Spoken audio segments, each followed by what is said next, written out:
আজকে দোকানে আসতেই চাইনি, কিন্তু দোকানে যাওয়ার পরে বুঝলাম আজকে না গেলে হয়তো অনেক লস হয়ে যেত। যদিও বা আজকে তাড়াতাড়ি ভেবেছিলাম দোকান বন্ধ করব, কিন্তু যেটুকু মালপত্র বানিয়ে নিয়ে গেছিলাম জানো তো সময়ের আগেই সেটা শেষ হয়ে গেছে। আমি তো ভেবেছিলাম আজকে সবাই হয়তো পিকনিক করবে, যেহেতু আজকে 31 ডিসেম্বর, আজকে সবাই পিকনিক করবে, কিন্তু আমার ধারণাটা পুরোই ভুল ছিল। যাই হোক, আমরাও তো সেলিব্রেশন করবো আজকে, তাই বাড়ি ফেরার পথে একটা কেক নিয়ে নিলাম। 30 ডিসেম্বর রাতেবেলায় কিন্তু কনফারেন্সে দিদি জিজুর সাথে কথা বলেছি, কিন্তু সেদিন পিকনিকটা ফাইনাল হয়নি। তবে আজকে দুপুরে আমি তাদের রাজি করিয়েছি। তো বাড়িতে এসে দেখি দিদি জিজু বোন সবাই চলে আসছে অলরেডি, আর তার সাথে নিয়ে আসছিল চাউমিন। আর জিজু এদিকে বেলুনগুলো ফুলাচ্ছিল, কারণ বেলুন দিয়ে ডেকোরেশন করবো, আর দিদি এদিকে চাউমিনগুলো সবাইকে দিচ্ছিল।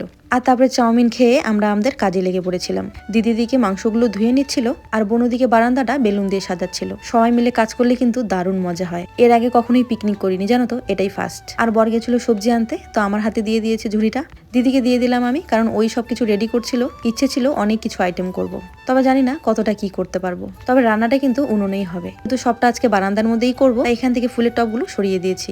আর আমার শাশুড়ি মা আর বর দুজনে মিলে ওদিকে খড়ি খুঁজতে গেছিল। আমাদের পেছনে কিন্তু অনেক খড়ি আছে। আমাদের বাড়িতে আমরা সবাই যেহেতু গ্যাস ওভেনে রান্না করি, তাই আমাদের এই জ্বালানি খড়িগুলো কিন্তু কোনো কাজেই লাগে না। তবে আমার শাশুড়ি মা শুধু একটু আগুন তাপায়। আর আমি আর বর গিয়ে এই মিউজিক সিস্টেমটা নিয়ে এসে মা ছেলে বর সবাই মিলে নাচা শুরু করেছি। সত্যি মিউজিক শুনলে আমি আর নিজেকে দাঁড় করিয়ে রাখতে পারি না। আমি কিন্তু একেবারে ডান্স করতে পারি না, তবে আমার ভীষণ ভালো লাগে ডান্স করতে। জিজুই নাকি সমস্ত রান্নার দায়িত্ব নেবে। তবে জানো তো, রেডি করতে করতে আমাদের অনেক রাত হয়ে গেছিল। উনানের মধ্যে মাংসটা বসিয়ে দেবে, সেজন্য আমি ঘরের গ্যাসের মধ্যেই ভাতটা করে নিয়েছি। আর জিজু যেহেতু ডান্স করতে একেবারেই পছন্দ করে না, তাই আমরাই সবাই মিলে ডান্স করছিলাম। আর তারপর রাত 12টায় আমরা কিন্তু সেলিব্রেশন করেছিলাম কেক কেটে। সত্যি দারুণ মজা হয়েছিল। আমাদের তো বলেইছিলাম আমরাই কিন্তু অনেক মজা, আমাদের আর কারোরই দরকার নেই। তবে আমার শাশুড়ি মা কিন্তু এই পিকনিকের মধ্যে নেই, উনি ভীষণ ক্লান্ত, উনি তাই বলেছে উনি ঘুমাবে।